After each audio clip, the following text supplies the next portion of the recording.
You may now start, sir.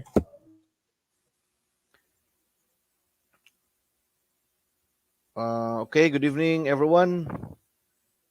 So this very evening, we are going to discuss we are going to review on social studies major. Okay, and um, this will focus on Philippine history with politics, economics, and also histories, Philippine history, and geography. Okay. So we're now going to proceed. Good evening once again. So can you comment down your area? Good evening once again. By the way, I am Gilmore Cantal, your lecturer for this evening. Okay, so teachers, you can comment down the school or your place. Okay, and now we'll start. On December 21, 1898, President William McKinley announced his decision to keep the Philippines as an American colonial position. Let us take note that President William McKinley was the US president during the Treaty of Paris. Okay? The Treaty of Paris was signed on December 1898, and he was the president then who described or who made a decision to keep the Philippines under American colony. Okay? And he described this mission as benevolent assimilation. Okay. Not the Philippine Commission, not the Treaty of Paris, and not the Treaty of Tordecelas. Okay. Now we're going to discuss each of these items so that you will have a background, and if ever there are questions that will lead to these answers, no? Hopefully during the actual let exam, so it will be easy for you to answer. Okay. So once again, teachers, you are free to comment or send your answers, even though there's already a red marking signifying the correct answer. Okay? Sige, let's proceed. Take note that the decision of President William McKinley to keep the Philippines under American colony is called benevolent assimilation. Okay, good evening, Miss Cherry May Olyamot. Okay, now let's discuss.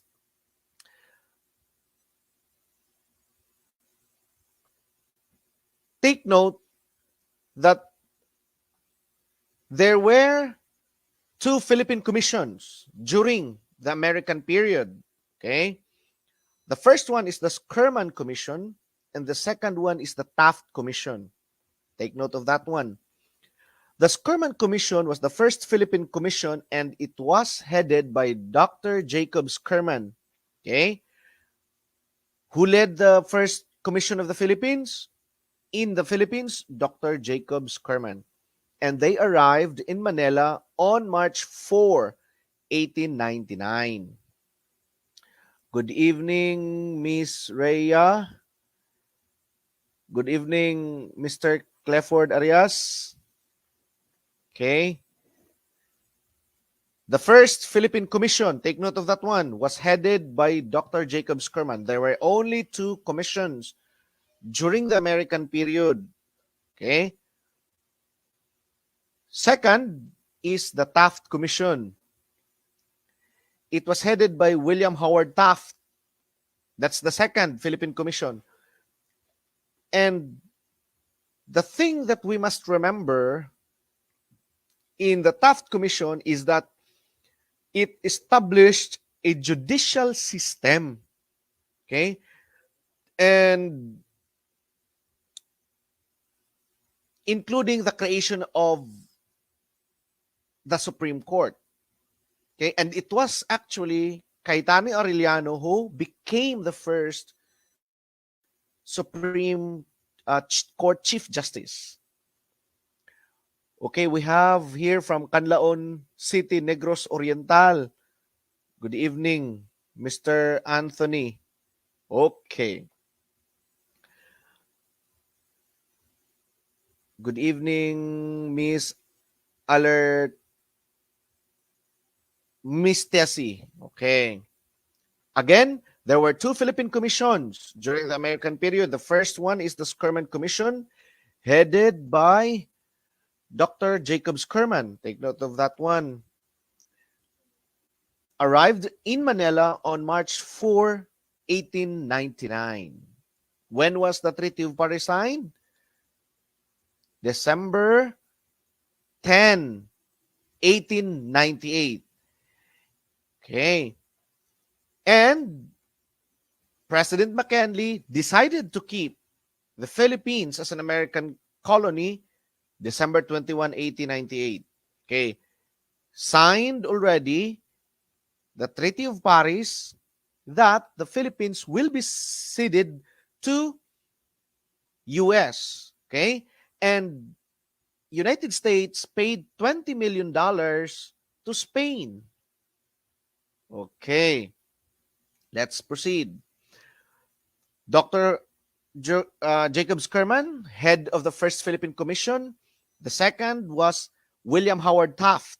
Okay. Arrived on June 30 during the 1900s. Okay. Oh, Mr. Arias, December 10, 1898. Oh, the Treaty of Paris. Okay.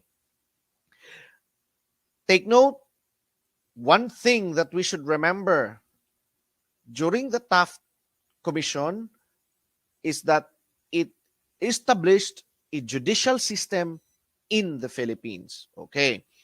The Treaty of Paris was a treaty of peace between US and the Kingdom of Spain. Okay. It's a treaty, between US and Spain. The President of the United States of America signed in Paris December 10, 1898. The United States will pay to Spain the sum of $20 million within 3 months. Okay. Bright kunos, Mr. Arias, ingon pas Dave. Okay. Next is the Treaty of Tordecelas. Take note, if the Treaty of Paris is a treaty between US and Spain, the Treaty of Tordesillas was a treaty between Spain and Portugal. Take note. And it is a treaty whereby Spain and Portugal divided the world using a demarcation line, divided the newly discovered lands outside of Europe between the Portuguese Empire and the Spanish Empire, or the Crown of Castile. Okay. So when we say the head of the first Philippine Commission, Dr. Jacob Skerman. When we are going to talk about the head of the second Philippine Commission, William Howard Taft. Okay. The Taft Commission is known for establishing the judicial system in the Philippines. Okay, including the creation of the Supreme Court. Okay. When we talk about the Treaty of Paris, it's a treaty between US and Spain. The Treaty of Tordesillas, it's a treaty between Spain and Portugal.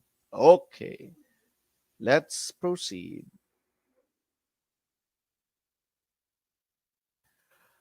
Oh, he was the last military governor of the Philippines after Manila fell into the hands of the Americans.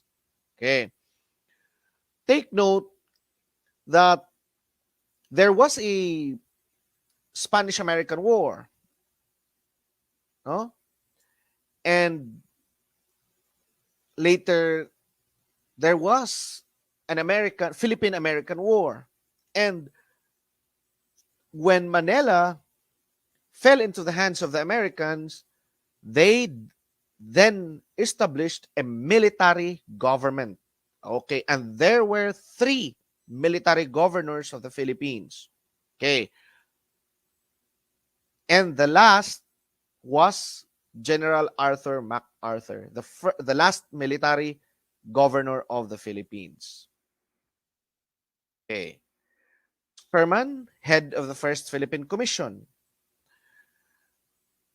Wesley Merritt, General Wesley Merritt, first military governor. And he was the general who testified in the Treaty of Paris before the peace commissioners. Okay.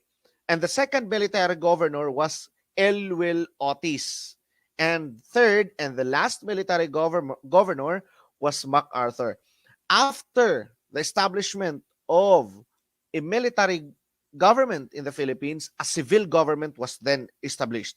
And General Douglas MacArthur was the last military governor of the Philippines under American period.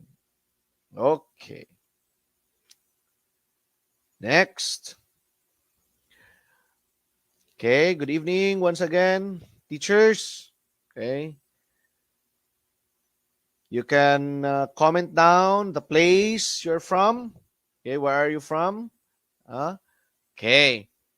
Next question. He was the Governor General where he ordered a systematic distribution of family names for the Filipinos to use listed in the Catalogo Alfabetico de Apellidos, because when the Spaniards came in the Philippines, there were no sure names, used by the native Filipinos. So it was Governor General Narciso Claveria who devised a systematic list of family names. No, they were not allowed to choose their family names. There were listed specific lists of family names that will be chosen, listed in the Catalogo Alfabetico de Apellidos. Okay. It was Governor General Narciso Claveria. Take note.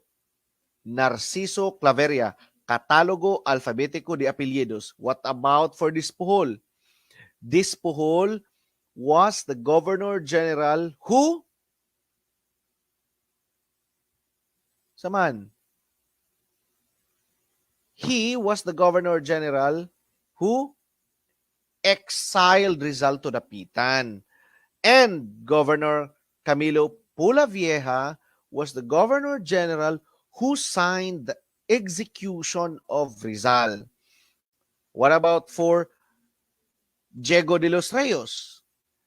Governor General Diego de los Reyes was the last Governor General of the Philippines.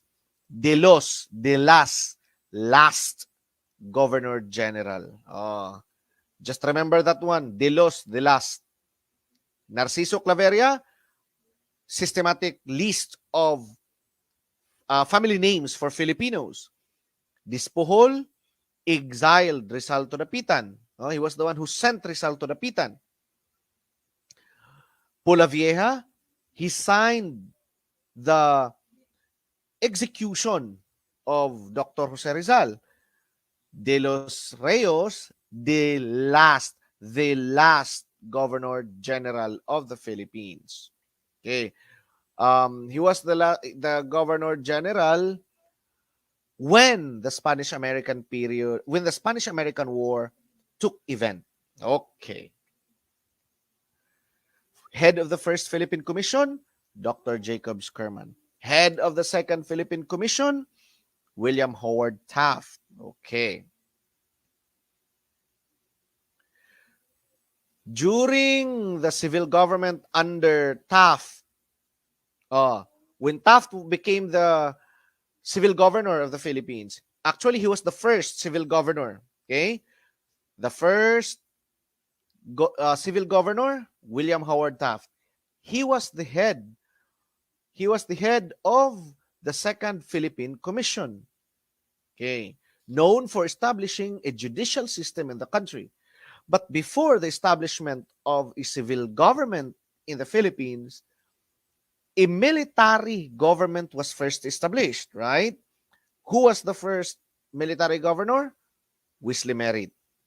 Who was the second military governor? Elwil Otis. And the third and the last military governor before a civil government was being established, General Douglas MacArthur. The first civil governor, William Howard Taft. And William Howard Taft declared March 2, 1903 as the Philippine Census Day. Okay. Philippine Census Day. Take note of this one, teachers. And it was the first census during the American period, not during the Spanish period. Okay. Because during the Spanish regime, I think there were two official census, okay, that happened, okay, during the Spanish period. But during the American period, this was the first census that happened March 2, 1903, or considered as the Census Day. Okay.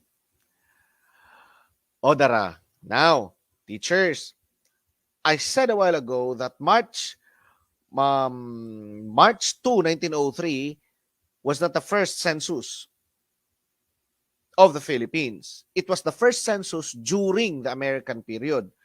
But when was the first census of the Philippines done? It was done during the Spanish period in 1591. Okay? And they used the taxes paid, the tributes, okay. March 2, 1903, the first census during the American period. December 31, 1877, take note, it was the first official census of the Philippines, and it was during the Spanish period. December 31, 1877. March 2, 1903, the first census during the American period. Okay. December 31, 1877, it was the first official census of the Philippines during the Spanish period. Okay. 1591, the first census. But first official census, December 31, 1877. Do not be confused with that one. March 2, first census of the Philippines during the American period.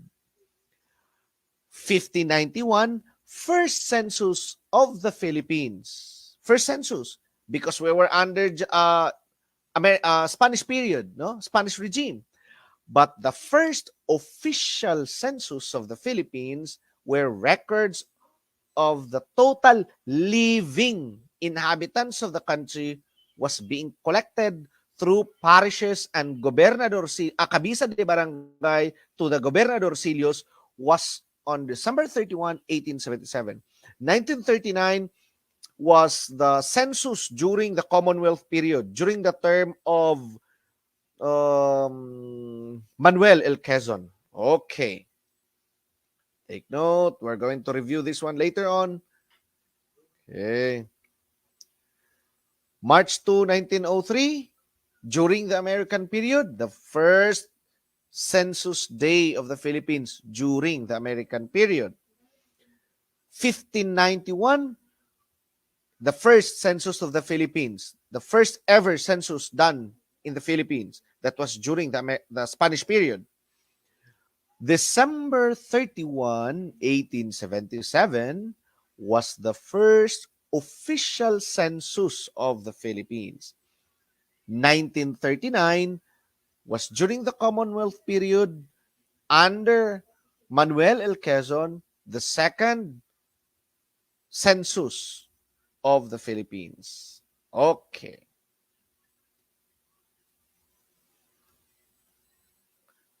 Let's proceed. As part of the preparation for the election of the members of the First Philippine Assembly, okay, um, during this one, the Americans are trying then to give monopoly to the Filipino people. Okay, they were given the chance to elect the representatives for the First Philippine Assembly. So some measures of freedom was given to Filipinos, and one is to form political parties. Actually, it was during the American period where political parties were recognized. Okay. And the first officially recognized political party in the Philippines was the Federal Party. Take note, Federal Party. And these three parties followed. Okay? The Nationalista Party, the Liberal Party, and the Democrata Party. All of these parties, these three parties here, the Nationalista, the Liberal Party, the Democrata Party, when you will be asked to tell the political parties during the American period where that advocates total freedom from the Americans, these three parties, you need to choose these three parties, okay? But the Federal Party is a political party that advocates Philippine annexation to United States. Okay? The advocates of Federal Party wanted the Philippines to be one of the states of America. Okay. Maganda siguro pag nangyari yun. Okay. Pro-American Filipinos, Trinidad H. Pardo de Tavera, Benito Ligarda, Jose Lozoriaga, Felipe Buencamino, and Cayetano Arellano. Okay? The first three names, Pardo de Tavera, Ligarda, and Lozoriaga, were members of the expanded Second Philippine Commission. Who was the head of the Second Philippine Commission? William Howard Taft. Okay. And during his tenure as civil governor of the Philippines, they expanded the programs of the government from being purely American-run government. They included now Filipinos, but pro-Americans. Now remember, I said a while ago that the Federal Party is a Filipino party. Okay? And it was actually the first official recognized political party. And it advocates Philippine annexation to the U.S. No, the advocates of Federal Party then wanted the Philippines to be part or to be one of the states of America. Okay. The five names suggested that the Filipinos were not prepared for self-government. They said, "Oh, the Filipinos are not prepared to run for their government. So it should be better that the Philippines be an annex to America or be one of the states of America. We will be given monopoly, but still under American government." Okay. By the way, the founder of Federal Party was Trinidad H. Pardo de Tavera. Okay. Founder of Federal Party, Trinidad H. Pardo de Tavera. The first officially recognized political party in the Philippines, Federal Party. It advocates that the Philippines be one of the states of America. Okay. Now, during the American period, okay, women wanted to voice out their rights. Okay. And there were women who advocates for the right to vote. And they're called suffragettes. Okay. pensionadas, they were also given chance to be scholars in the United States. That's pensionadas. And opposite is pensionados. They were male, okay? Mga lalaking Pilipino na nabigyan ng pagkakataong maging scholar doon sa Estados Unidos. Pensionados. Pensionadas, women scholars. Okay. Teachers, are you still there? Can you send a heart or some likes if you are still with me?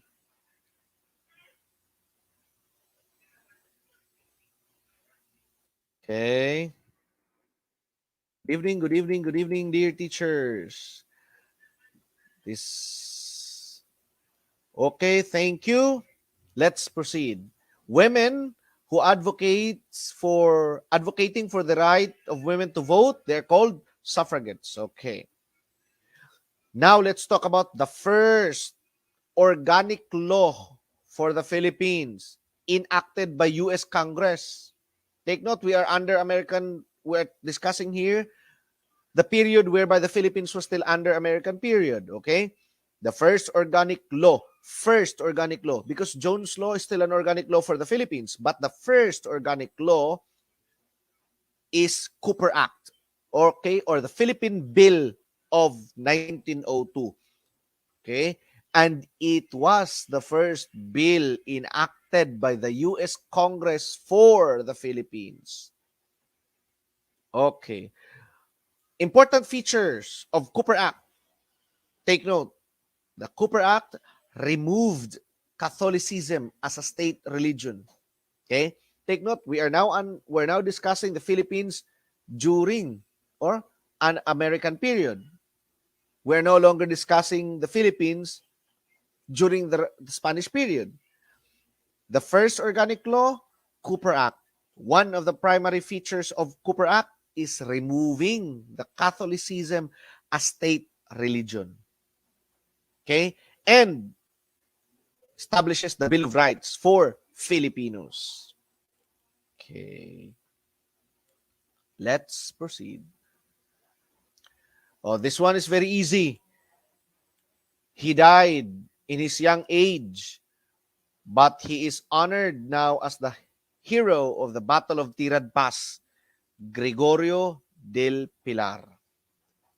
Okay, Gregorio del Pilar or Goyong. Okay. Marcelo H. del Pilar, take note, founder of Tagalog Spanish newspaper, Diaryong Tagalog. He was also the editor of La Solidaridad. Okay? And one common feature of Marcelo H. del Pilar is that when he is writing, okay, he used the language of the masses. Okay, unlike Rizal, who most of the time wrote something in Spanish, Marcelo del Pilar wrote in the language of the masses. Oh, kaingat kayo, dasalan ng tuksuhan, kadakilaan ng Diyos, sagot ng Espanya sa hibik ng Pilipinas. Okay. But he had written books in Spanish and became famous. The two books written by Marcelo del Pilar in Spanish, La Soberania Monacal in Filipinas, La Frailocracia Filipinas. Cayetano Arellano, first Chief Justice during the American period. Take note that the Taft Commission established the first ever judicial system of the country. And it was Cayetano Arellano who became the first Chief Justice. Antonio Luna, he was not a general. No, he was not a military officer. But he became a general during Aguinaldo's term. No? During the revolutionary government of Aguinaldo. He was a pharmacist actually. Okay. Pero may common defect daw ang mga Luna. Short-tempered. Okay. And he was hacked. Yung pinatay si Luna, he was hacked by a bolo by a captain in the name of Pedrong Castilla from Cavite. Okay. Next,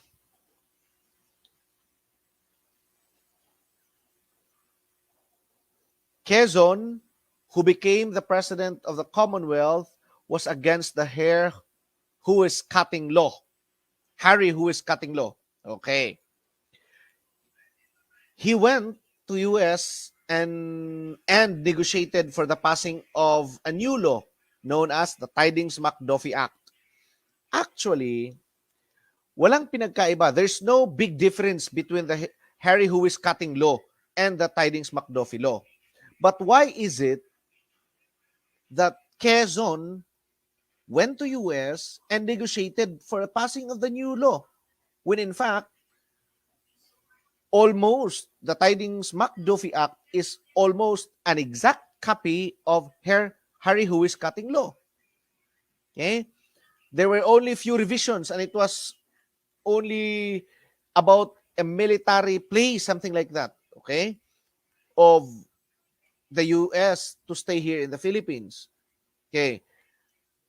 Actually, Quezon is afraid that Osmeña will be famous compared to him, and he's afraid that Osmeña will become president instead of him. The Harry who is cutting law is a product of the Osrox mission, Osmeña Rojas mission. Okay? And it was actually the Harry who is cutting law that provided the 10-year period of self-government before US will give full independence, just like Tidings McDuffie. Okay? Take note. Tidings McDuffie is a product of Quezon mission. Osrox mission, Harry who is cutting law. Okay. The Quezon mission paved way for the enactment of Tidings McDuffie, signed by President Roosevelt, March 24, 1934. Okay, take note. Quezon mission, Tidings McDuffie. Osrox mission, Harry who is cutting law. Okay, Osmeña and Rojas, Manuel Rojas, Sergio Osmeña and Manuel Rojas. Okay. The Harry who is cutting law was the first US legislation. Okay? It was the first US legislation passed for the decolonization. Take note, it was President William McKinley who said that the Philippines should remain under American colony. Okay? That was 1899. Take note that for many years, until 1932, the Harry who is cutting law was the first U.S. legislation passed. Okay? Passed for the decolonization of the Philippines. Pa-shout out daw, Dan Joseph Andre Baretti. Good evening, sir.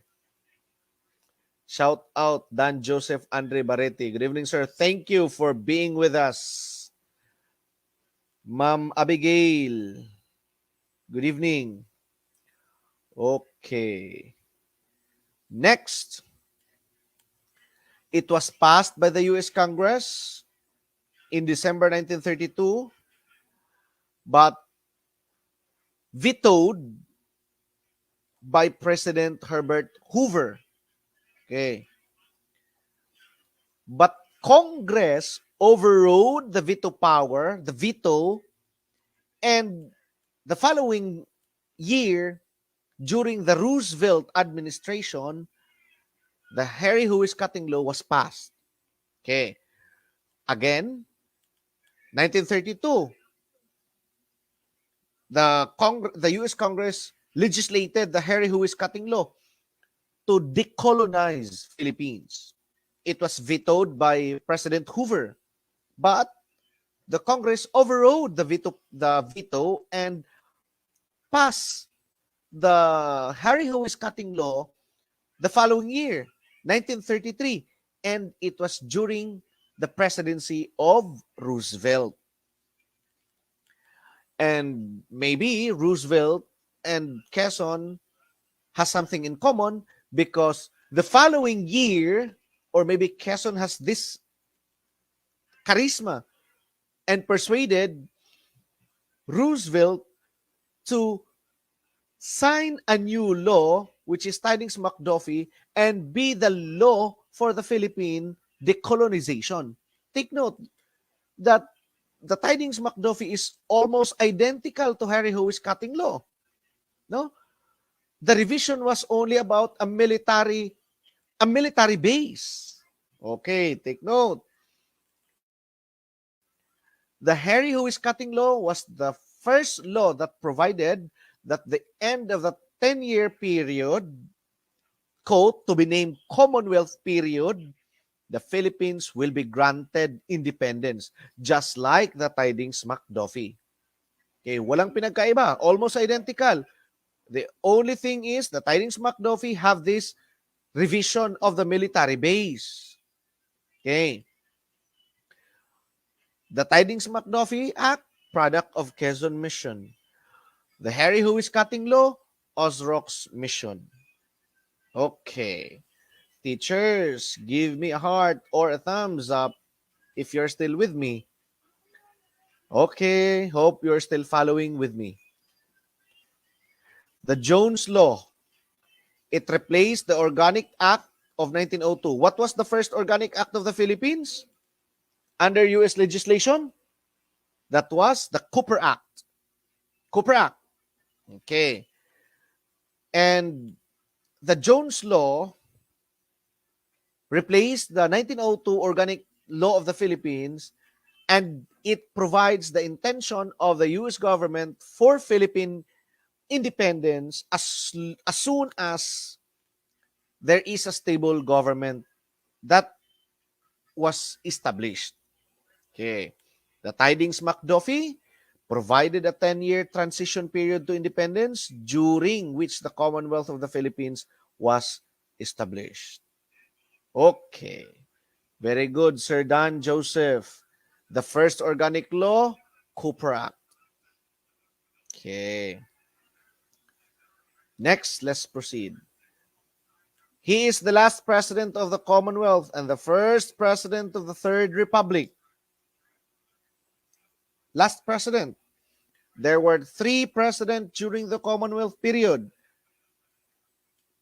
Manuel Quezon, Sergio Osmeña, and last, Manuel Rojas, and then Philippine independence was given by the United States. Take note. Okay, again, there were 3 presidents during the Commonwealth period. Manuel L. Quezon, Sergio Osmeña, and then Manuel Rojas. Actually, Sergio Osmeña lose the election, okay, between him and Rojas. And it was during the tenure of Rojas as president that the Americans granted full independence for the Philippines. Oh, before we are going to proceed, what was the date that the Americans granted Philippine independence during the time or the tenure of Rojas as president? Sir Dan, Sir Clifford, Ma'am Abigail, Sir Dave, comment down your answer, teachers. Comment down your answers. Let's see. Oh, what was the date? Take note. Sige. Sige. July 4. The exact date, Ma'am Ann. July 4, 1946. Take note. That was the date when the Americans granted full independence. Okay? The Americans granted full independence for the Filipinos during the term of Rojas as president. Okay. After the Japanese War, let's move forward, fast forward. American, then Japanese period. After the Japanese War, Osmeña convened the Congress. Okay? And Rojas was elected as Senate President. Okay? April 23, 1946, not the first election under the American period. Okay? Um, April 23, 1946, Rojas was elected president. Okay? It was not the first election under American period. Okay? It's actually the second election, presidential election during the American period. Okay? So, April 23, 1946, Rojas became president of the Philippines, and the following month, July 4, 1946, was the date chosen by the American government to proclaim Philippine independence under President Harry Truman. Okay. July 4, 1946, that was the date that the Philippines was granted full independence from Americans. Okay. Rojas, the following presidents, up to Garcia. Okay, up to Garcia. Okay. From Rojas up to Garcia, the Philippines celebrated its Independence Day July 4, 1946. Okay. Good evening, Sir Lois, Vincent Lipon. Sir, good evening. Ma'am Cherilyn Ortez, good evening. Ma'am Jennifer, good evening. Okay. Rojas became the last president of the Commonwealth and the first president of the Third Republic. Okay. The First Republic was established by Aguinaldo. The Second Republic, during the Japanese occupation, when Philippines fell into the hands of the Japanese, it was Jose P. Laurel who became the president, and it was considered as the Second Philippine Republic. And after, when the Philippines won the war, when the Philippines and the Americans won the war against the Japanese, they established back the Commonwealth, and it was Osmeña who convened the Senate. Okay, and after that, there was an election, the first election for president after the Japanese period. Okay, and Rojas won the election, and he became the president. And then the Third Republic was established. From Rojas to Garcia, take note, Philippines celebrated our independence every 4th of July, 1946. But that's a new story when Diosdado Macapagal became the president. Okay. Who was the president of the U.S. when the Philippines was given full independence from the United States? President Harry Truman. July 4, 1946, under the tenure of Manuel Rojas as president, the last president of the Commonwealth and the first president of the Third Republic. The first presidential and vice presidential election was in 1935. Okay? This was the first election upon the enactment of the Tidings-McDuffie Act. Diba? A while ago, I said that the Harry Howes cutting law was almost the exact or identical to Tidings-McDuffie. But Quezon wanted to become the president. So he went back to US and asked President Roosevelt to enact a new law. And the product of Quezon mission was the Tidings-McDuffie Act. And the provisions of the Tidings-McDuffie Act suggested for a presidential election. Emilio Aguinaldo, run for president also during the time, for the presidency during the time. Quezon and Osmeña won. Aguinaldo lost the presidential battle. Also Aglipay. There were three presidents who ran during the 1935 Commonwealth election. Quezon and Osmeña, Aguinaldo and Raimundo Miliza, and Aglipay and his Vice President Nabong. Okay. Let's proceed. Okay, the First Republic, General Emilio Aguinaldo. The Second Republic, a Japanese-sponsored government, Josepe Laurel. The Third Republic, Manuel Rojas, Elpidio Quirino, Ramon Magsaysay, Carlos P. Garcia, Diosdado Macapagal, and Ferdinand E. Marcos. And after Marcos, we have the semi-federal government or semi-parliamentary government, the martial law period. Okay.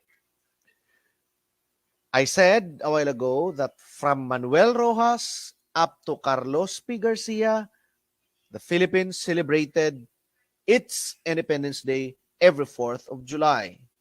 That is due to the fact that it was during July 4, 1946 that President Harry Truman gave full independence and self-governance, a self-government for the Philippines. Okay. The Third Republic, Manuel Rojas. Next is Elpidio Quirino, known for stabilizing the Philippine currency. He was the president who established the Central Bank of the Philippines. Take note, when we talk of establishment of the Central Bank of the Philippines, that's Elpidio Quirino. Okay.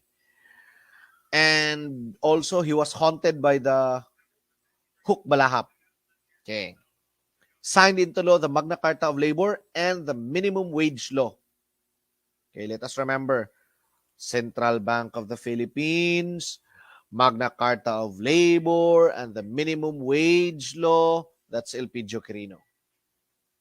Ramon Magsaysay was Quirino's Secretary of National Defense. He go against his former boss, okay? Because Elpidio Quirino cannot keep his promise for the hooks. Okay. So, next, Ramon Magsaysay defeated the Hook Balahap, no? The leader of the Hook Balahap, Luis Taruk. And he was also the president who established the Agricultural Tenancy Act. Died due to plane crash at Mount Manunggal, Cebu, March 17, 1957. Okay. Third Republic gapunta ng mga president, Carlos P. Garcia, known for his Filipino First policy. Okay. Austerity program of the government, yung pagtitipid ng paggasta ng gobyerno. Okay? Pagtitipid ng paggasta ng pamahalaan, that's austerity program. Garcia is known for that. Thrift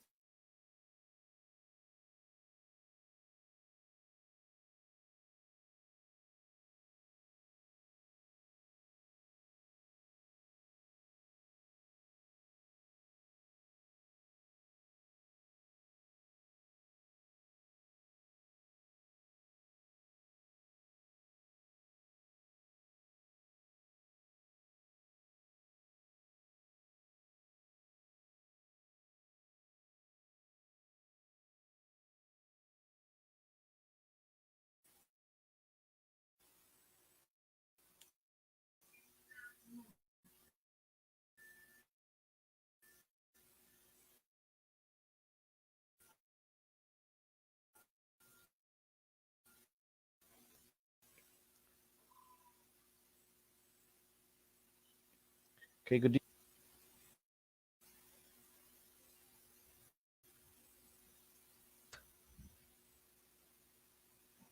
Okay. Diosdado Macapagal, Agricultural Land Reform Code.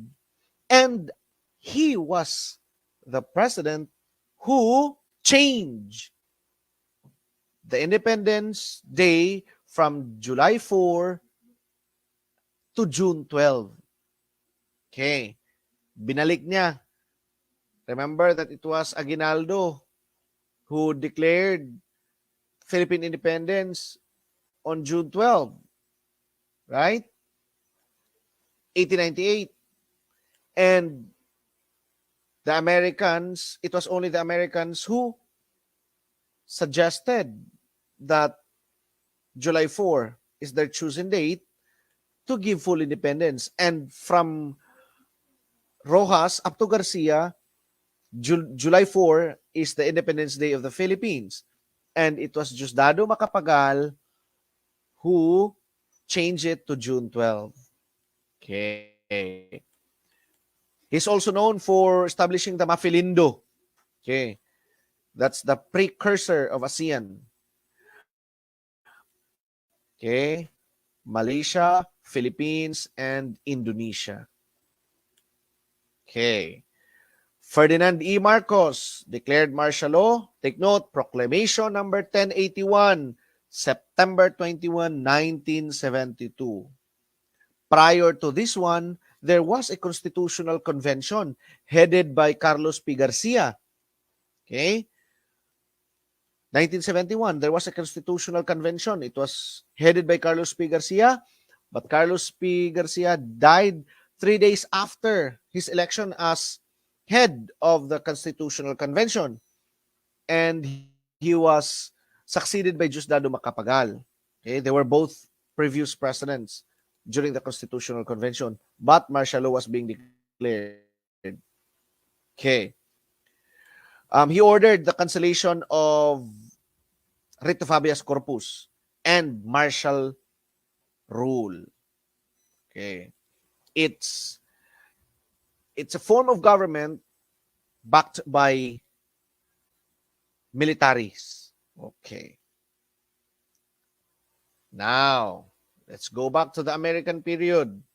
During the American War and the Japanese War, he was the American commander in Bataan who surrendered to Japanese Imperial Army on April 9, 1942. Okay? And his surrender led to Bataan Death March, right? Okay. So he was the commander, Jonathan Wainwright, Edward King, MacArthur, or Masaharu Homa. Edward King.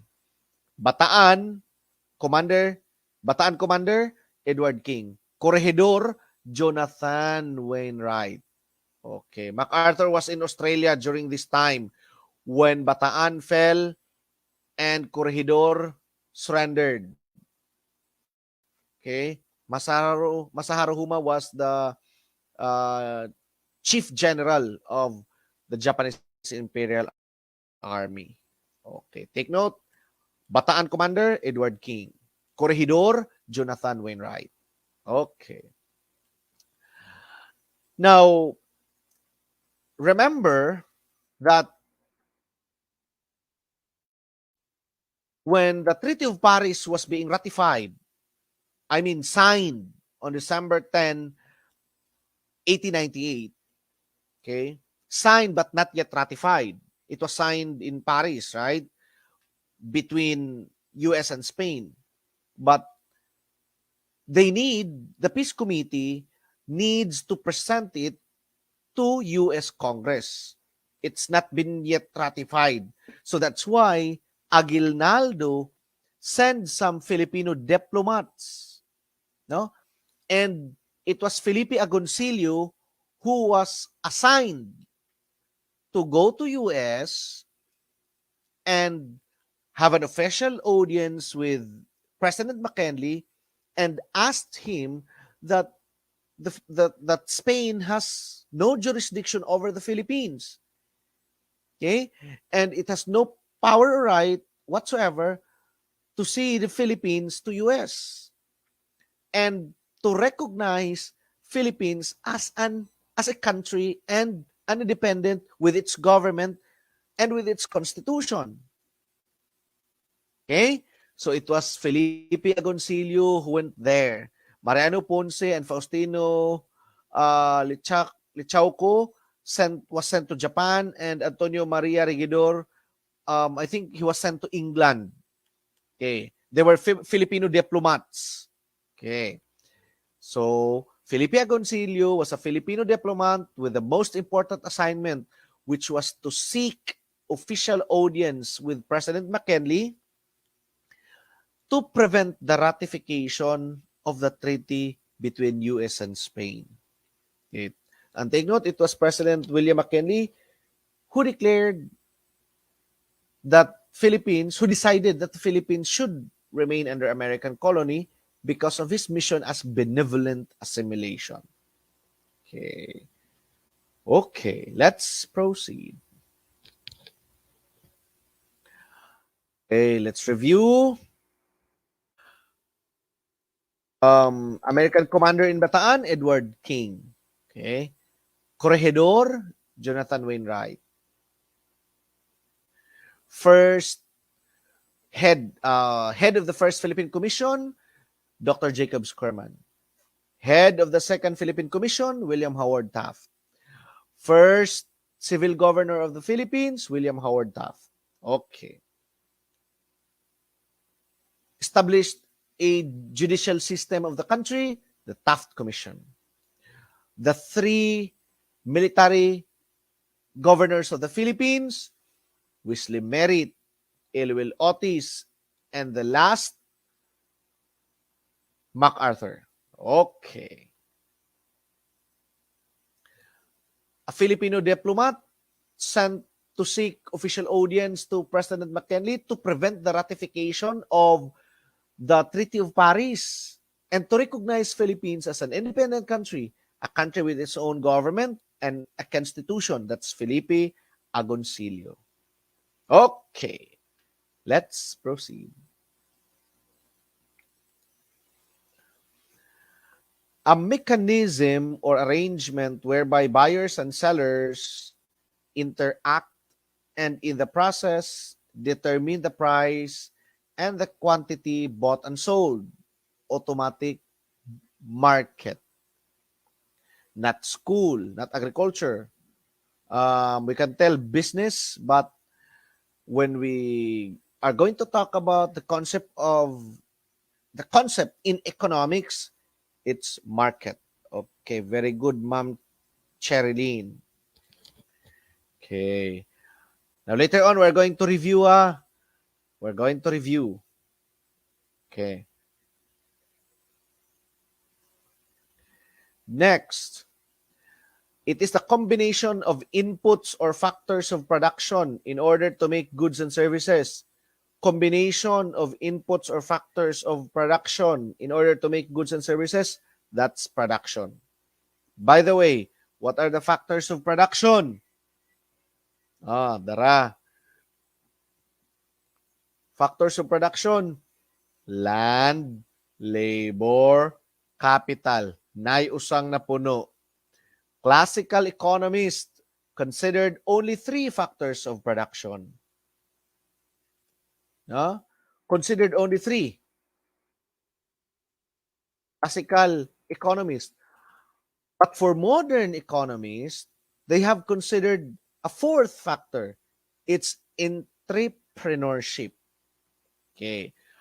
When we are going to talk about classical economists, 3 factors: land, labor, capital. For modern economists, entrepreneurship is considered as the 4th factor of production. Okay. Workers. Asa man na nabilong ang workers? Be. Labor. Production cost. Production cost. That's the total amount. Capital. Facilities, capital. Okay. Next.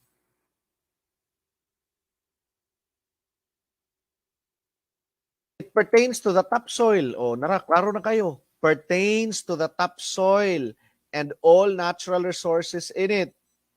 It encompasses the area where factories and bridges are constructed and where minerals, water, and forest resources are located. Land. Okay. Teachers, kaya pa. Okay, land, ha? Topsoil. Natural resources, makitaan daw. Okay, land. Okay. Now, when we're going to talk about durable goods used in the production of other goods and services, machinery, buildings, vehicles, roads, bridges are some of its common examples. Capital. Question, sir, why not include money? Money is not part of capital. Take note, because it is not included in the direct production of goods and services. Okay? When we are going to talk, when we are asked whether or not money is part of capital, the answer is no. Because it does not directly involve in the production of goods and services. The term there, directly. Okay. Sige, next. Refers to the income earned from a capital. Income earned from a capital, tawag interest. Okay. Capital, machineries, buildings, vehicles, roads, and bridges. That's capital. It has something to do with the direct production of goods and services. But income earned from a capital, interest. Income earned from entrepreneurship, profit. Okay, here we go. Land pertains to the topsoil and all natural resources in it. Income earned from a land is called rent. Okay? Income earned from a land, rent. Labor, these are the factors of production. Okay? Labor pertains to the amount of time spent by workers in producing a good or a service. Income earned from a labor is called wage. Income earned from a capital is called interest. Income earned from entrepreneurship is called profit. Okay, let's see. Capital, durable goods used in the production of goods and services. Machinery, buildings, vehicles, roads. Entrepreneurship, the ability to discover profitable opportunities. Income earned from entrepreneurship, profit. Income earned from capital, interest. Income earned from labor, wage. Income earned from rent, income earned from land, rent. Okay. Sige. Income earned from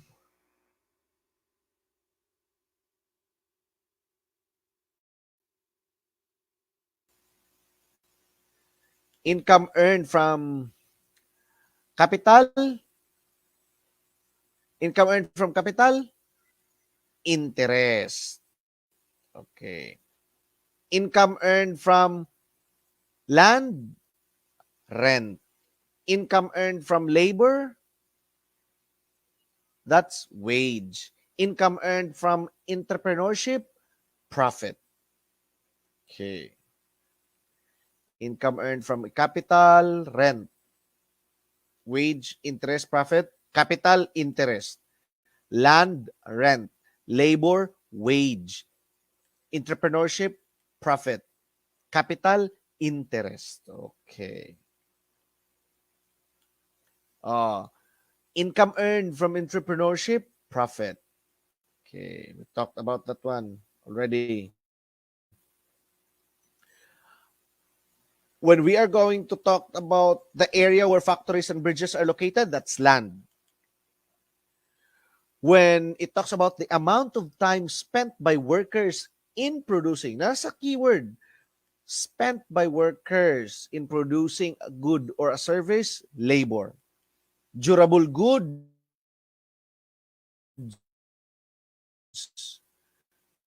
used for the production,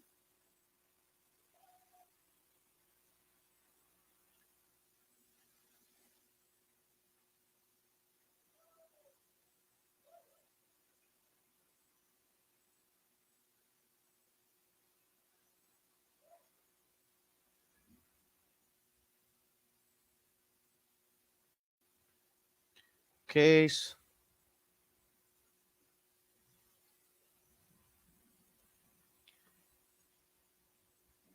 Teachers, can you still hear me? Can you please send some likes or hearts or thumbs up if you can still hear me?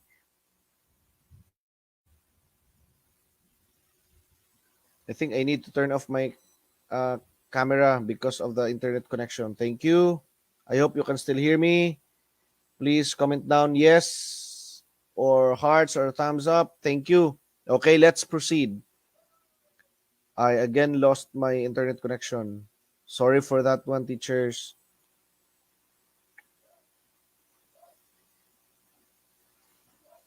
Sir Lois, madungog ra sir. Okay. Thank you, Mama Redel. Okay. Again, income earned from land, that's rent. Income earned from labor, that's wage. Income earned from the capital, interest. Earned from entrepreneurship, profit. Thank you, Ma'am Rhea, Ma'am Charlene, thank you. Ma'am Jasmine, thank you. I'll be turning off my camera because all of a sudden I'm losing my internet connection. Okay. When we talk about the area where factories, from the word area, okay, land, the amount of time spent by workers, labor. When we are going to talk about the durable goods and services, that's capital. The ability of a person to discover profitable opportunities, that's entrepreneurship. Okay, let's proceed. Now, I said that why is it that money is not included as a capital? In a layman's term, money is considered a capital. But in a formal study of economics, let us take note that money is not considered as a factor of production because it is not directly used in the production process. Not directly used. So, when we are asked in a layman's term, money is a capital. But in a formal study of economics, money is, take note, not considered as a factor of production. Not considered as a factor of production because it is not directly used in the production process. Okay? So those four factors actually of production have a direct effect, no, for in the production process, direct use in the production process. Okay, money is not capital. Money is not a factor of production because it is not directly used in the production process. Okay, next,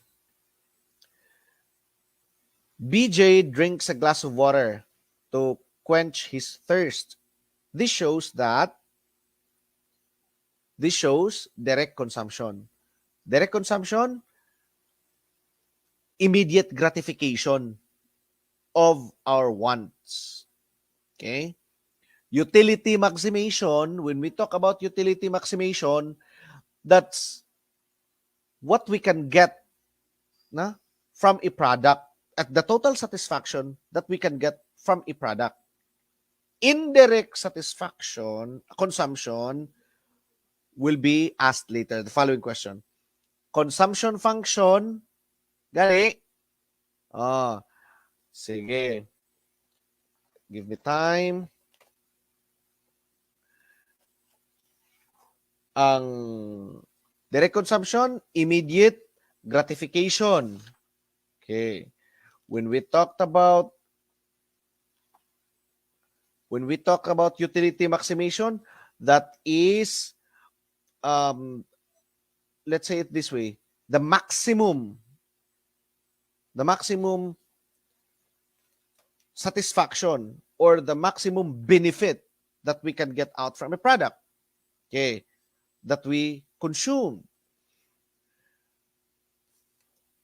Because actually, when we talk about utility in economics, it's the measure of happiness or satisfaction, or the benefit, or simply the benefit that a person may receive, can receive, no, from consumption. That's utility. So when we talk about utility maximization, it's the maximum satisfaction that a consumer or a person can get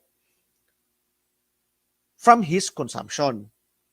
Okay? Direct consumption, that's the immediate gratification of one's, okay, immediate satisfaction. Okay?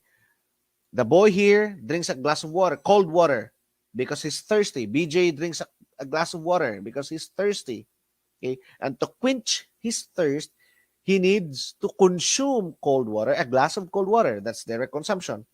When we talk about consumption function, dear teachers, take note, consumption function is the relationship between disposable income and their consumption. Okay. Consumption function, disposable income, and consumption. That's the consumption function. The relationship between disposable income and consumption. Now, we talked about disposable income. What is disposable income? It is the income that remains after subtracting taxes. Okay? The income, disposable income, disposable, magasto, or it can be saved. Okay? So, if the disposable income increases, consumption also increases. Consumption function talks about the relationship between disposable income and consumption. Increase in disposable income, increase in consumption. Okay. So, parallel, not opposite. The same flow. If disposable income increases, consumption also increases. When we talked about utility maximization, it's the total satisfaction that we can get from consumption. In economics, utility is the satisfaction or the happiness derived from consuming a goods or services. Di lang kaunon, no? But including services. Okay.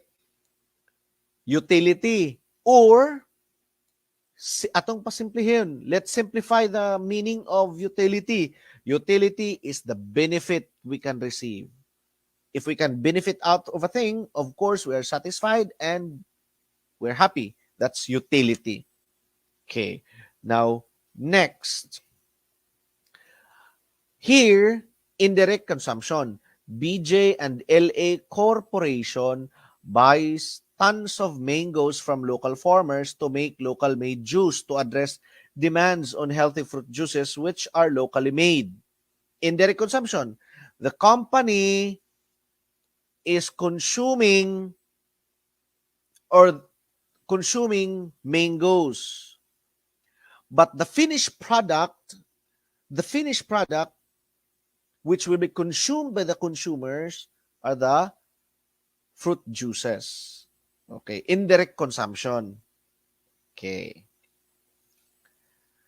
Let's proceed. When we talked about direct consumption, that's immediate gratification of wants. When we talked about indirect consumption, the finished product is being consumed, not the raw product. The raw product is being processed and then the finished product is being consumed by the consumer. That's indirect consumption. Utility maximization is the total gratification, satisfaction that a person can get out from consuming a good or a service. Take note that utility in economics is the satisfaction or the happiness being felt or received by a consumer out from consuming a good or services, or simply it is the benefit that a person can get after consuming, benefit received from consumption. Let's talk about consumption function. Consumption function, again, is the relationship between and disposable income and consumption. The higher the disposable income, the higher is the capacity to consume. Okay. Disposable income, again, is the income the income remains after subtracting taxes. That's disposable income. So disposable income can be spent for goods and services or it can be saved. Take note. Let's proceed. Again, indirect consumption. Next, refers to the use or utilization of goods and services by consumers in order to address their wants. Utility, it's the happiness or the satisfaction felt or received. It's the benefit received after consumption. Disutility, the opposite of utility. Consumption, the use or the utilization, ginagamit. Wealth effect. Okay, wealth effect. We're going to discuss that one here. Okay. Wealth effect. For example, there were two employees with the same earnings per year. Okay, let's say, for example, the two employees, the example here given, 300,000 a year. At the end of the year, there were two employees. The other one was able to save 80,000 pesos in the bank, while the other one has none. The 300,000 were all consumed. This will allow the one with the savings to have a greater consumption capacity. That's wealth effect. Okay. Now, the person is more likely to have a higher consumption because of his savings. Okay? So, consumption tends to increase with wealth. Okay? So, the employee with the savings has the greater wealth compared to the one with no savings. And so, therefore, his consumption capacity is greater. That's wealth effect. Okay? So, again, consumption, that's the utilization or the consumption, utilization, consumption of goods and services. Okay.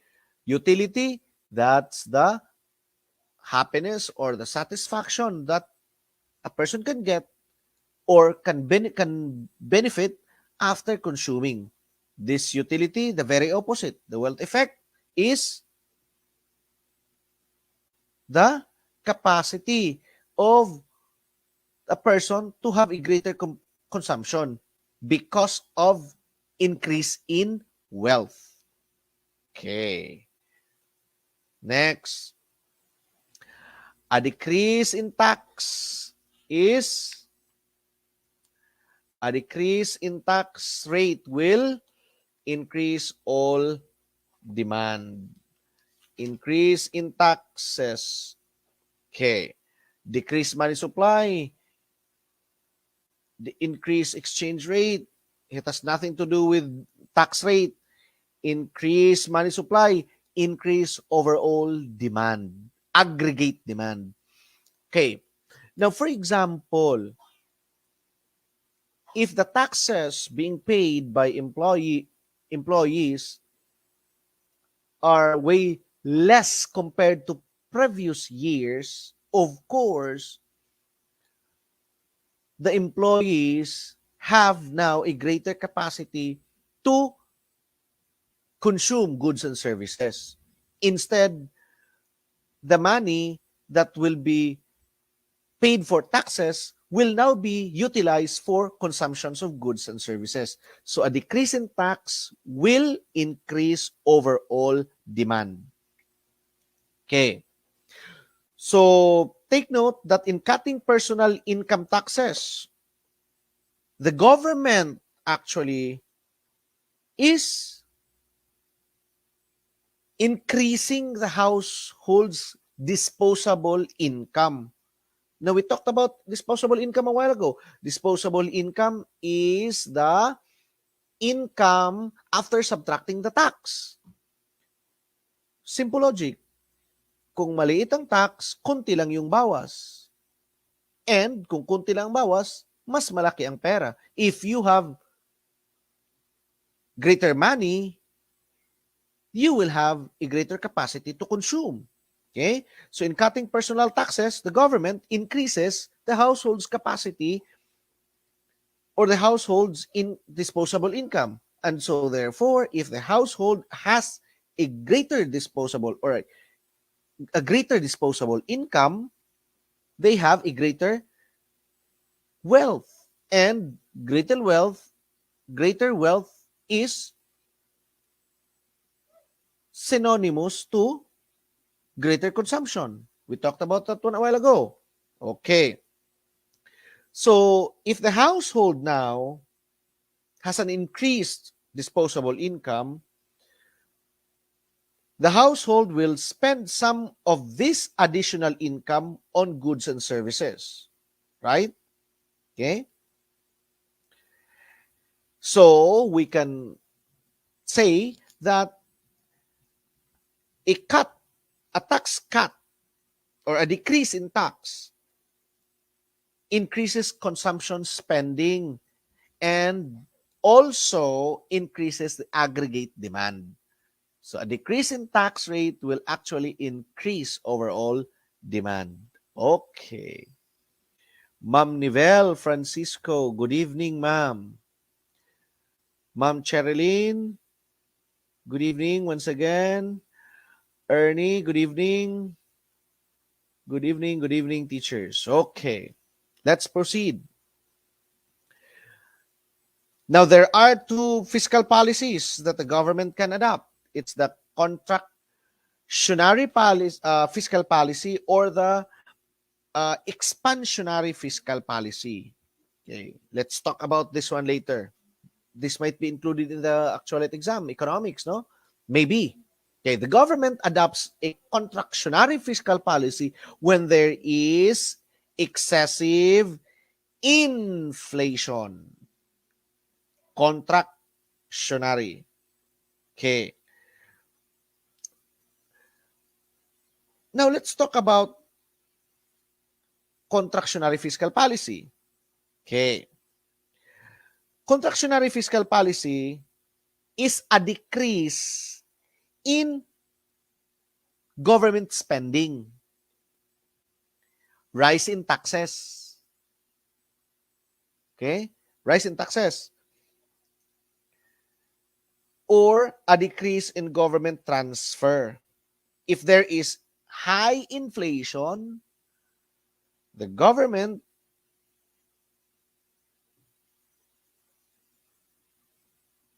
adopts contractionary fiscal policy.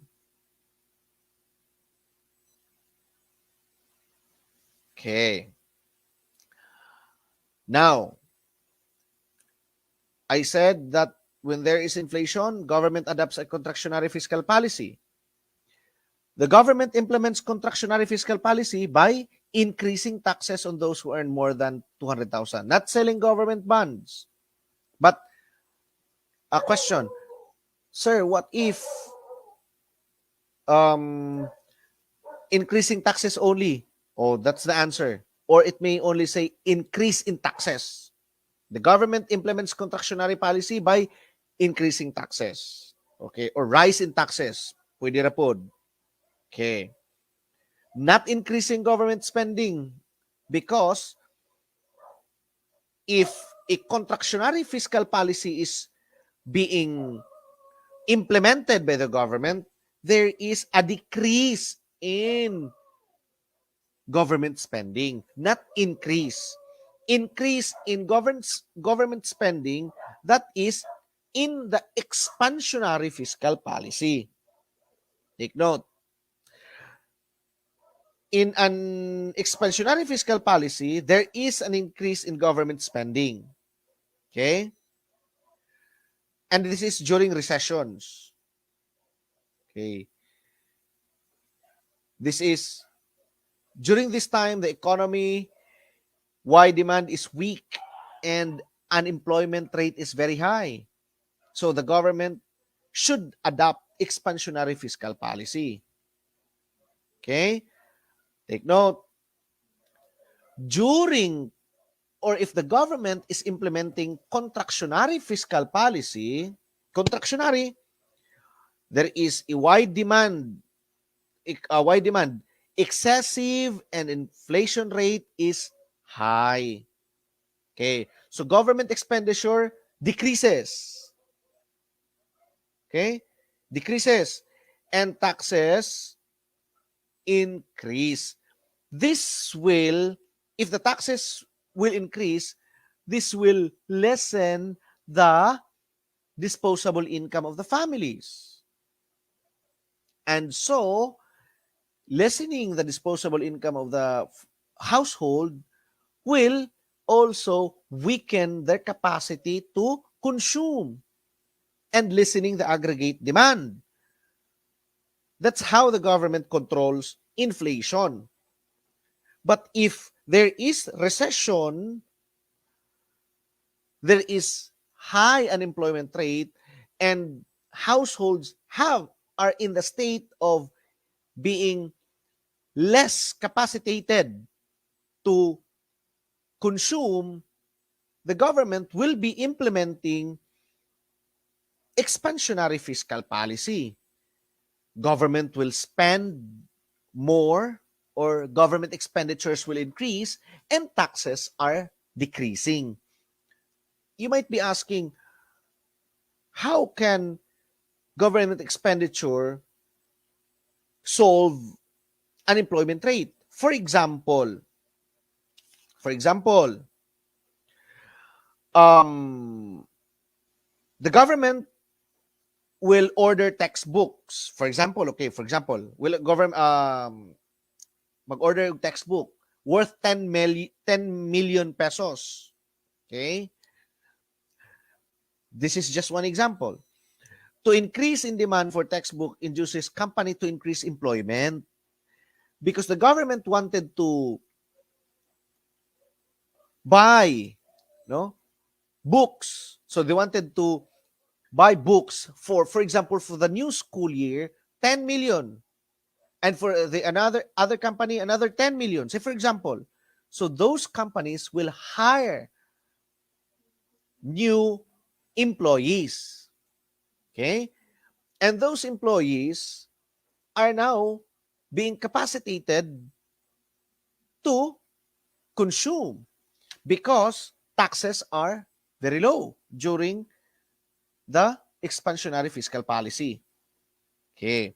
Or infrastructures, bridges and roads to enhance production. Engage in business. Okay. So take note that during the expansionary fiscal policies, these are implemented during recessions, when there is high unemployment rate.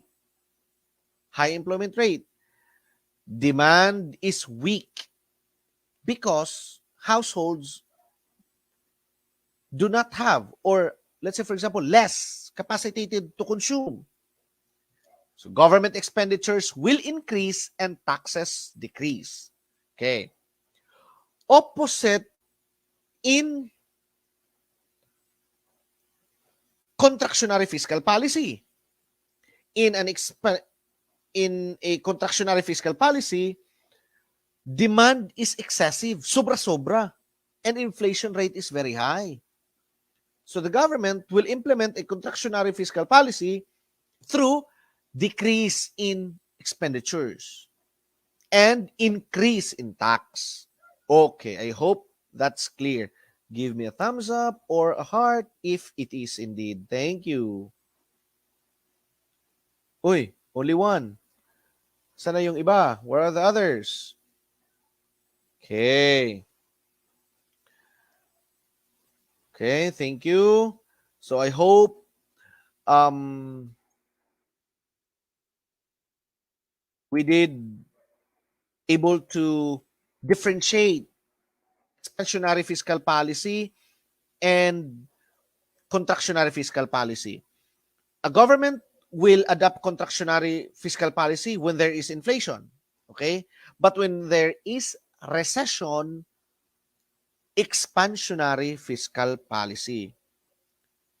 Demand is weak, unemployment is very high. Okay? So government expenditure will increase in an expansionary fiscal policy and taxes are being decreased. Okay. In a contractionary fiscal policy, demand is excessive and inflation rate is very high. So the government expenditure is decreased and taxes are increased. Okay, let's proceed. Increasing taxes, that's contractionary fiscal policy. When there is an increase in taxes, there is a less disposable household income. When there is less disposable household income, families have less capacity to consume. Okay. Consumption increases when wealth increases. Okay, those are concepts that we need to understand. So reduction in government spending, reduction meaning less, reduction spending in increase in tax rate will decrease aggregate demand. Take note that in an economic condition where demand is excessive, there is inflation, right? So the government will adopt a contractionary fiscal policy in order to balance once again the economy. Okay, that's the concept, to balance the economy. Okay, so to decrease the aggregate demand, instead of having an excessive aggregate demand, i-lessen ang demand. Okay. Next, let's proceed. If government spending would increase, government spending would increase.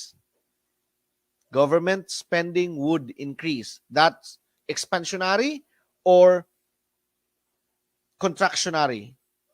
Expansionary. Increase. Okay, government spending increase. The deficiency in aggregate demand. There is a weak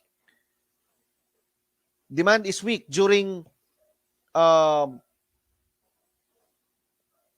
there is a weak demand, no, in an expansionary fiscal policy when the government is implementing expansionary fiscal policy, because during this economic condition the aggregate demand is very weak.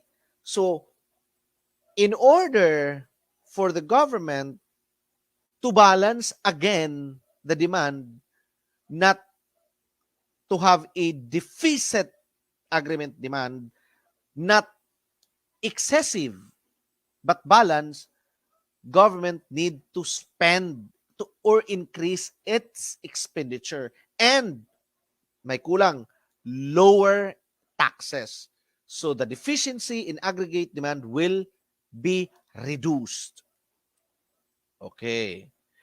If government spending will decrease, the deficiency in aggregate demand will raise. Lulubo ang deficiency. Okay? So it's just the very opposite. The government needs to spend. Its expenditure needs to increase in order to reduce the deficiency in the aggregate demand. Okay. The government needs to decrease its expenditure in order to lessen the excessive aggregate demand. Okay. Let's review this one again.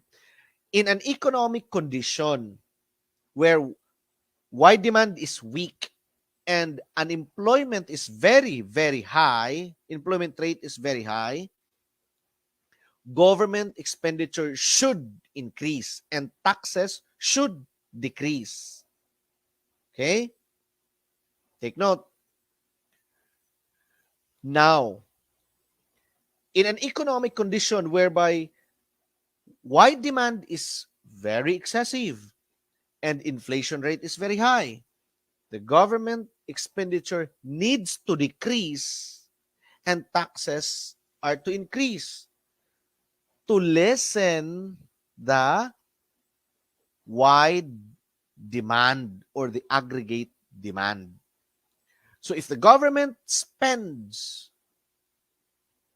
or if the government expenditure is high, the deficiency in aggregate demand will be reduced.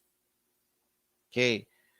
Because when increase in government expenditure will give chances to unemployed citizens to be employed. In plus, taxes are decreased. Okay. This policy involves taxes and government spending. That's fiscal policy, automatic. Okay. The government implements an expansionary fiscal policy. Expansionary, okay. The government implements an expansionary fiscal policy to address the bleak condition, or bleak meaning it's a something like a recession, okay, a bad condition of the economy. Okay, not increase. The answer here is wrong. Increasing the interest loans, that's wrong. We need to check here. Okay, now teachers, can you now comment your answer because letter D here is wrong. Okay, so what's the answer of this question for this particular question? The government implements an expansionary fiscal policy. I've reiterated this one many times. Ma'am Jennifer, wala may F diya, ma'am.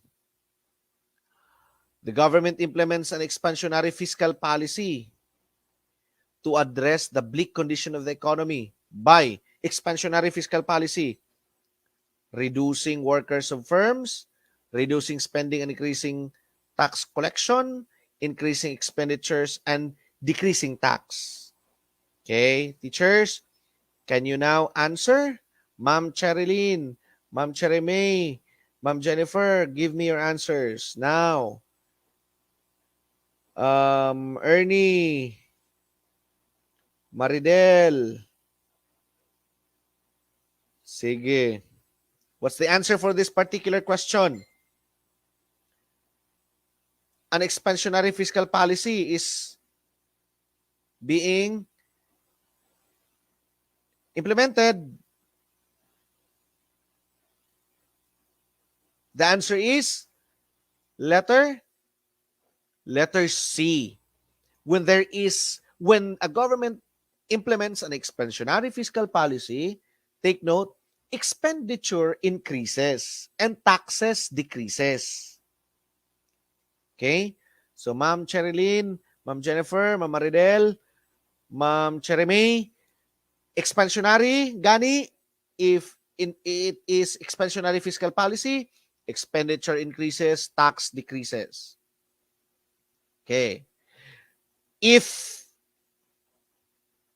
contractionary fiscal policy, expenditure decreases, tax increases. Okay? Sige. Now, during the expansionary fiscal policy, the economic condition, demand is weak, and unemployment rate is high.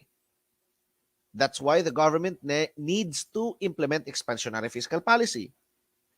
But if there is a need for a government to implement a contractionary fiscal policy,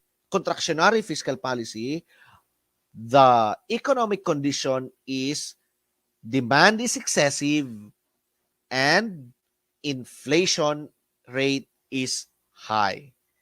Okay. Now, geography. The biggest country in Asia. Biggest country in Asia, kuno. Sige, the biggest country in Asia is China. Okay, biggest country in Asia, China. So remember, Ani, just remember this mnemonic. Biggest country in Asia, China.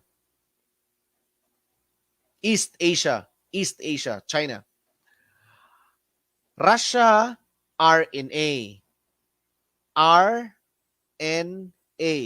Russia, North Asia.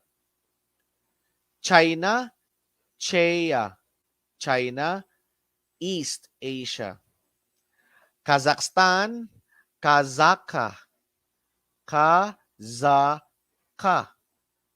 Kazakhstan, Central Asia.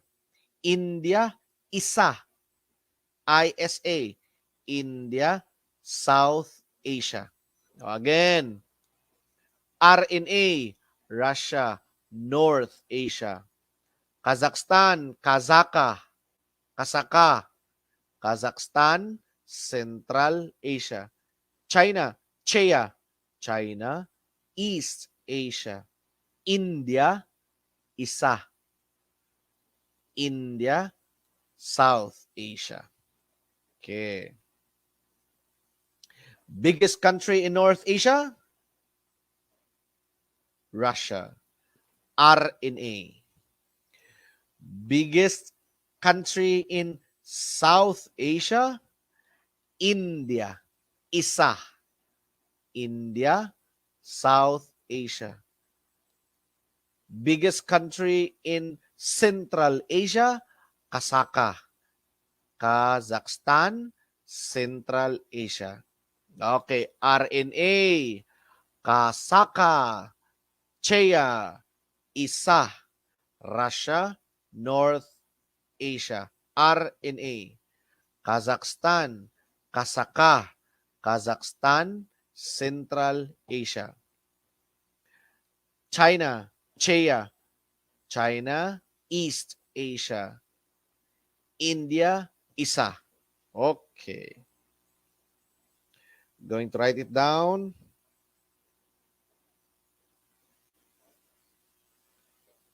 Give me a moment.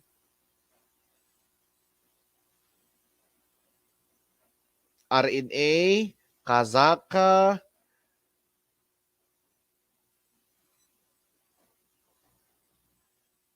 CHEA, and ISA. Okay. Next. Here. The term civica or civics is derived from the Latin word civis or civicus, which means mamamayan. Okay. That's why we called citizens. Okay. Civicus, mamamayan. So civica or civics came from a Latin word, civis or civicus. It means mamamayan. Okay. Here we have another question. It is a power of state to take possession over private property for public use with just compensation. Take note, private property for public use. If it's a private property, but there is no specific, the government has no specific decision as to whether it can be utilized. No, there is vagueness whether the private property indeed can be used as for public utilization. That's not under power of eminent domain, because the power of eminent domain is a state power to take possession over private property only for public use and with just compensation. Question: the private property is taken for public use. Can the government automatically use it without just compensation? No. The government must pay first before the property could be taken over for public use. Take note. Okay. Here, process where an individual, though neither born, hindi pinanganak, nor a native of a country, may acquire citizenship. That's the process called naturalization. Now, let's discuss hus sanguinis and hus soli or hus luce. From the word sanguinis, meaning blood, it's actually the type of citizenship where that the Philippines is adopting. Okay, when your parents are both Filipinos, so you're a Filipino. If one of your parents is a Filipino, you are a citizen, a Filipino citizen. Ang the hus soli and hus luce is the type of citizenship adopted by the US, the United States. Okay, whether your parents are Americans or not, if you are born in America, you are an American citizen. Say, for example, both of your parents are Filipino, but you're born in America, you are an American citizen based on hus luce. Okay? Naturalization by application is either you are going to file in court or the Congress may award it to you as citizenship. Okay? Take note. Another question. Why did Great Britain, France, and Russia form the Triple Entente in 1907? Take note, they formed the Triple Entente to respond to the increased military power of Germany. Okay. The countries who formed the Triple Entente in 1907, Great Britain, France, and Russia. Okay. And the purpose of the formation of Triple Entente is to respond to the increased military power of Germany. Okay. Here, under the CARP law, Comprehensive Agrarian Reform Program, the retention limit, say for example, you are a daughter of a hashindero, and in the CARP law, lands will be distributed to farmers and tenants. The retention limit to be awarded to each child. Say, for example, your father owns 50,000. Let's say, for example, 50 hectares. Oh, kana. 50 hectares. And there were only two of you. daughters, you will receive each only 3 hectares. So the remaining land portion will only be 6 hectares. Okay? The 44 hectares will be distributed. So here, to each child, 3 hectares. The answer here is either B or D, 30 square meters. 30 square meters is still 30,000 square meters, still 3 hectares. Okay? Here, a law which made treasonable the advocacy of independence or separation from the United States with a severe punishment by imprisonment or worse, death. Sedition law. Now, I've read a reviewer, and their answer for this one is the brigandage law. The brigandage law is applicable only to those people that can be found going along or associated with groups advocating independence o tinatawag kang bandido, bandits. The reconcentration law is a law whereby communities are settled in one place, no? Known either for thieves or for bandits. That's reconcentration law. Treason law of the Philippines, that's the sedition law. Okay, let's proceed. He was the head of the 1934 Constitutional Convention, which was provided by the Tidings-McDuffie Act for the Commonwealth Government. Claro em recto. Cecilia Palma, 1986 Constitutional Convention. Diosdado Macapagal and Carlos P. Garcia, the 1971 Constitutional Convention. The first president of the 1971 Constitutional Convention, Carlos P. Garcia. 3 days after Carlos P. Garcia died, he was succeeded by Diosdado Macapagal. And 1972, sad to say, martial law was being implemented.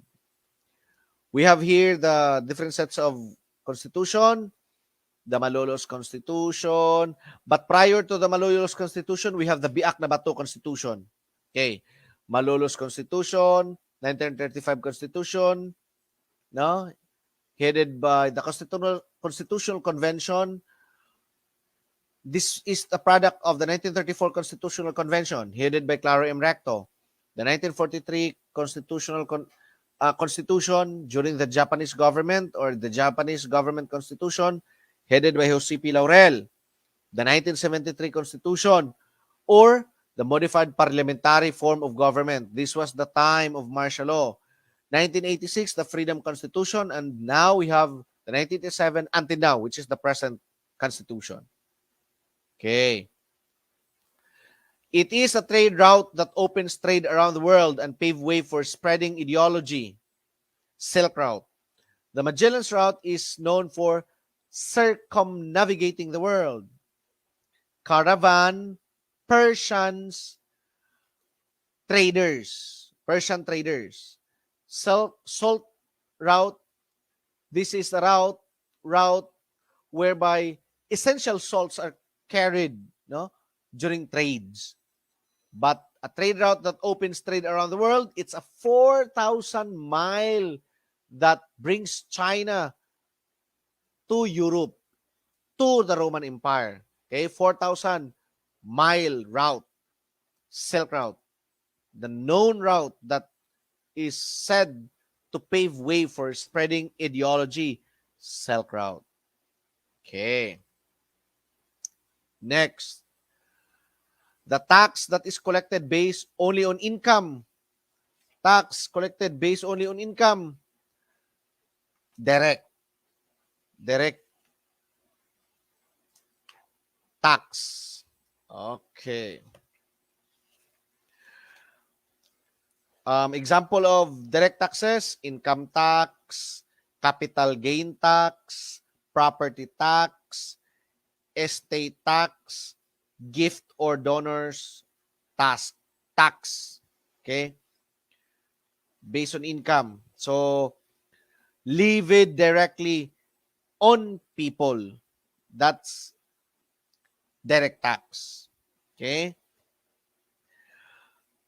Example of indirect taxes: customs duty tax, excise tax, value-added tax, sales tax.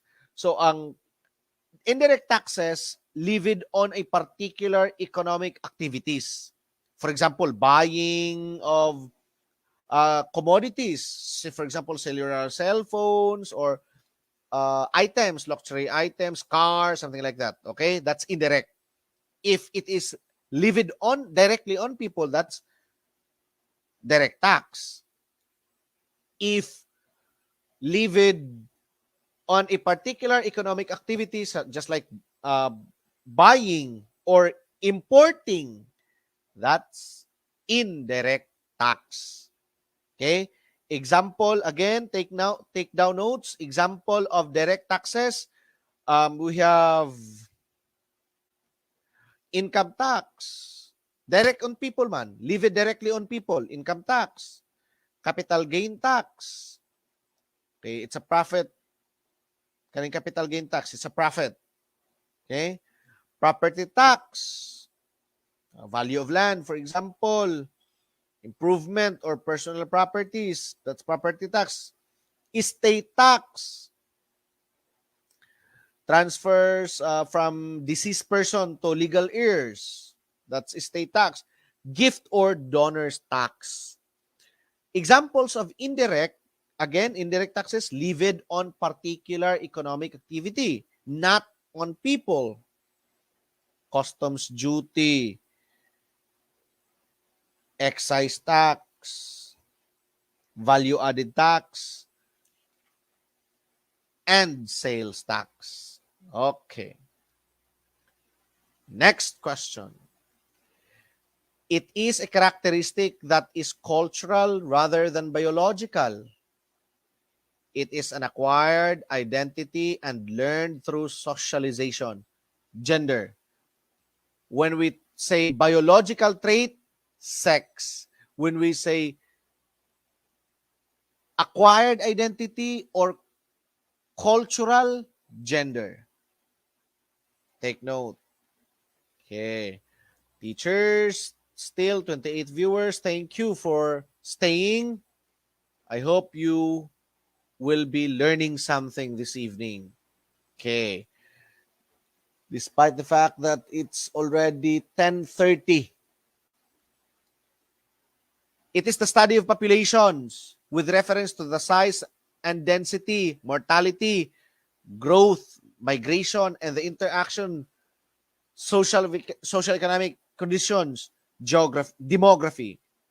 Who coined the term demography? Akil Gillard. To the 25 viewers, take note that Akil Gillard coined the term demography. Oh, arkansi na tong wala. Wa man na diri, ako na nagisulti. The term demography was coined by Akil Gillard. Demography, study of population, size, density, mortality, growth, migration. Who coined the term demography? Akil Gillard. Achillard.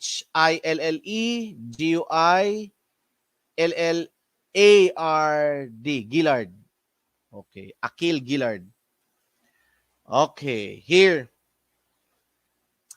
To express that there is no significant difference between the food intake of office workers, teachers, actual question research, and social studies na ay research. Okay? To express that there is no significant difference between the food intake of office workers and food intake of group of teachers is, timanin ninyo, remember,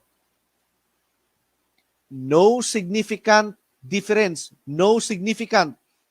It is stated in a negative form, automatic.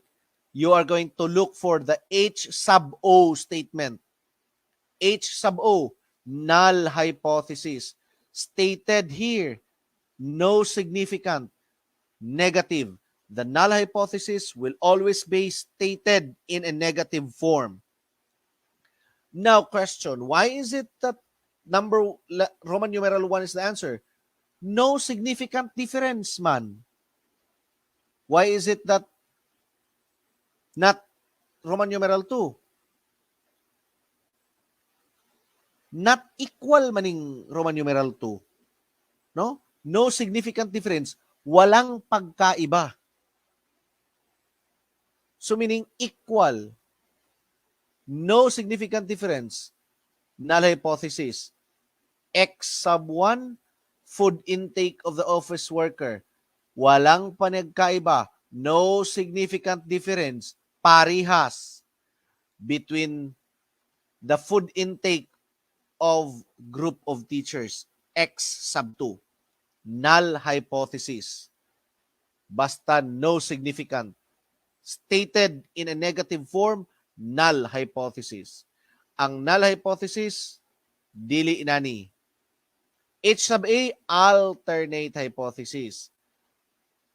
Maunanay, equal, not equal sign. Okay? Null hypothesis will always be stated in a positive form. There is a significant difference. May pagkakaiba. Significant difference. H sub A, stated in a positive form, affirmative form, alternate hypothesis. To the 28 viewers, I am going to tell you, when are we going to accept the null hypothesis? If the question will be asking you, when are you going to neglect the null hypothesis? Or when are you going to accept the null hypothesis? Take note. If the calculated t-value, I'm going to type it here,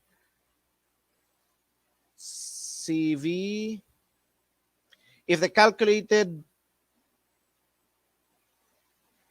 tabular value is less than, if the calculated t-value is less than the tabular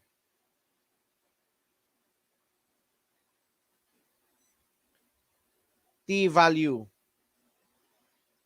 take note, if the calculated t-value is less than, it is insignificant. Therefore, accept the null hypothesis. The null hypothesis is stated in negative form. There is no significant difference. If the calculated t-value is less than the tabular t-value, insignificant. No significant, not significant. Accept the null hypothesis. Okay, accept the null hypothesis. If the calculated t-value is greater than the t-value, significant. Greater, significant. Stated in positive form, alternate hypothesis. So what are you going to do with the null hypothesis? Reject the null hypothesis. If the calculated t-value is greater than the t-value, accept the null hypothesis. Most particularly, if the research talks about relationship, correlational, okay, or causal comparative. Okay. If the calculated t-value is greater than the t-value,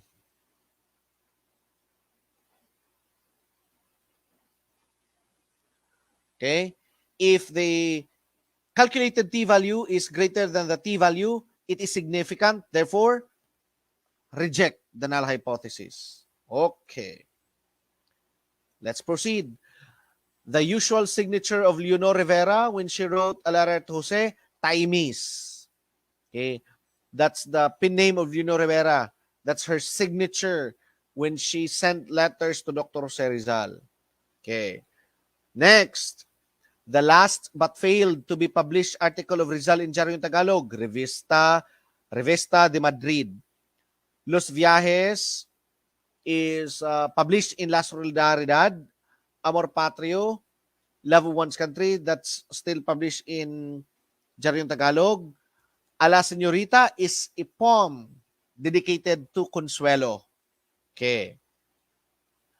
If Marcelo H. Del Pilar was the founder of Diario Tagalog, the publisher of Diario Tagalog was Basilio Moran. Okay. Basilio Moran. It is the greatest legacy of Israel or the Jewish people to mankind. Monotheism. They were the first group of people who worship one God. Atheism, the belief they don't believe that there is a divine being. Polytheism, a belief in many gods. Paganism, the belief of superstitious God. Okay. He was the father of Protestantism, a former Catholic priest. Father of Protestantism, automatic, that's Martin Luther. Pope Alexander VI, he was the Pope who issued the papal bull for the demarcation line, dividing the world for Spain and Portugal. Remember the Treaty of Tordecelas? The papal bull issued by Pope Alexander VI was the basis for the Treaty of Tordesillas between Spain and Portugal. Take note. Gregorio Aglipay, he was the co-founder of the Philippine Church, Philippine Independence Church, or the Aglipayan Church, together with Isabelo de los Reyes. Okay.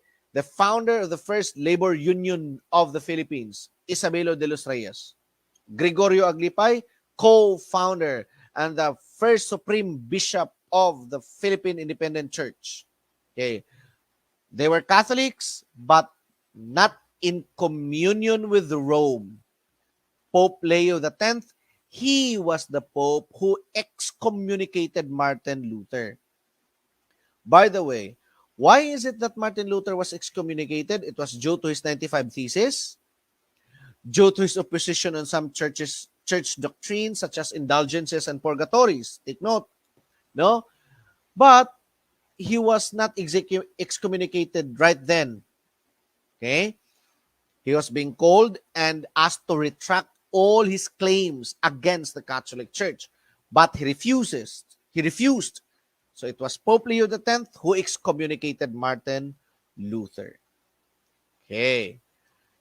It is defined as the study of the world of Filipinos. Bago to. Defined as the study of world of Filipinos, of being Filipinos, and the different ways of being Filipino. That's Filipinologia. Okay? It is coined by Prospero Cuvar, no, from the Department of Anthropology in the University of the Philippines. Study of the world of Filipinos and being Filipinos and the different ways of becoming a Filipino, of being a Filipino, Filipinologia. Okay. That's our counterpart of Western philosophies, Filipinologia. It was Prospero Cuvar who coined the word Filipinopologia. Filipinologia. Okay. The largest river in the world, Amazon River. Longest in the world, Nile River. Yangtze River, longest in Eurasia.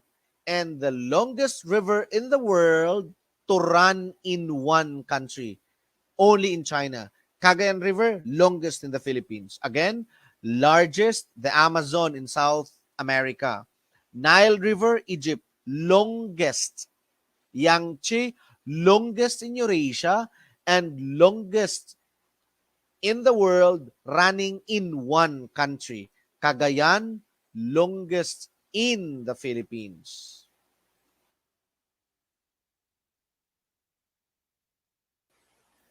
Okay. And that ends our discussion this evening. Thank you, teachers. I hope you did learn something this evening. Okay. Thank you so much. Thank you for being with us. Thank you so much. Okay, I hope you did learn something this evening. So, for those who are with us tonight, please give us a heart or a thumbs up. Now, actually, this is not the only items that we should have been discussing. But the only thing is, I can't sign into Zoom, so I wasn't able to save or to upload here all the questions. But don't worry, I'll be sending the documents to you na lang, okay? So thank you, teachers. God bless everyone for the September licensure examination. The LCTC family are praying for all of you that you will be passing the licensure examination this September. God bless everyone.